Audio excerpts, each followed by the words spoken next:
السلام علیکم ورحمۃ اللہ وبرکاتہ۔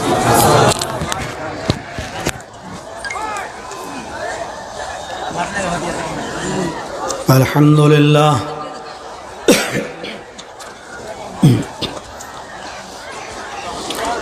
الحمد للہ نحمدہ ونستعینہ ونستغفرہ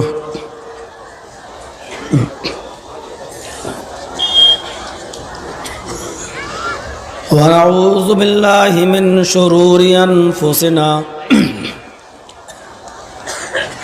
ومن سیئات اعمالنا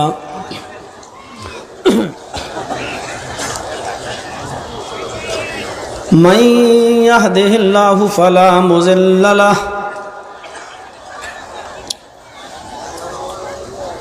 ومن يضلل فلا هادي له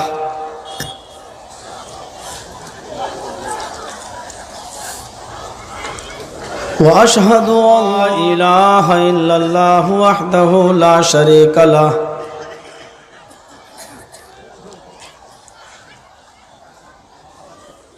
وأشهد أن محمدًا عبده ورسوله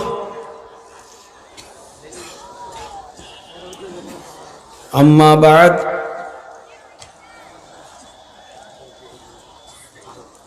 فإن خير الحديث كتاب الله وخير الهدي هدي محمد صلى الله عليه وسلم وشر الأمور محدثاتها وكل محدثة بدعة وكل بدعة ضلالة وكل ضلالة في النار۔ اعوذ باللہ من الشیطان الرجیم، بسم اللہ الرحمن الرحیم۔ وَإِذْ قَالَ عِيسَى ابْنُ مَرْيَمَ يَا بَنِي إِسْرَائِيلَ إِنِّي رَسُولُ اللَّهِ إِلَيْكُمْ مُصَدِّقًا لِمَا بَيْنَ يَدَيَّ مِنَ التَّوْرَاةِ وَمُبَشِّرًا بِرَسُولٍ يَأْتِي مِن بَعْدِ اسْمُهُ أَحْمَدُ رَبِّ اشْرَحْ لِي صَدْرِي وَيَسِّرْ لِي أَمْرِي وَاحْلُلْ عُقْدَةً مِّن لِّسَانِي يَفْقَهُوا قَوْلِي۔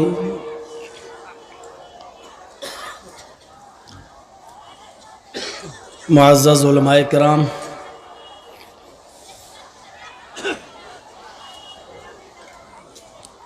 اس علاقے کی معزز اور محبوب احباب، بشن پور اور اس کے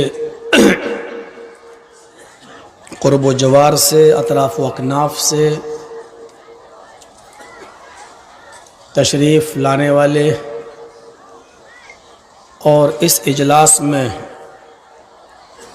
شریک ہونے والے معزز سامعین حضرات،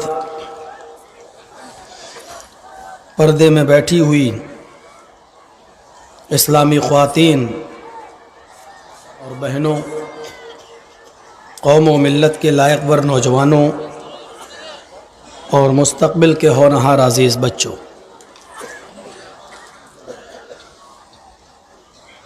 ہمیں اور آپ کو اللہ تبارک و تعالیٰ کا شکر ادا کرنا چاہیے، اس کے اس عظیم احسان پر جو اس نے ہمارے اور آپ کے اوپر کیا ہے۔ اس نے ہمیں اور آپ کو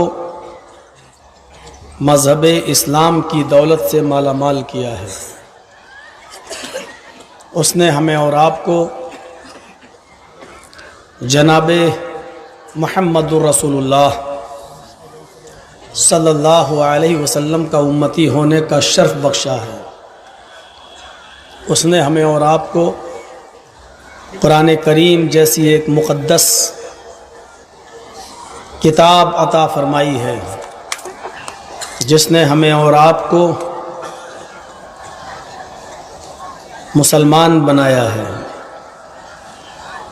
اللہ کی ان نعمتوں پر ہم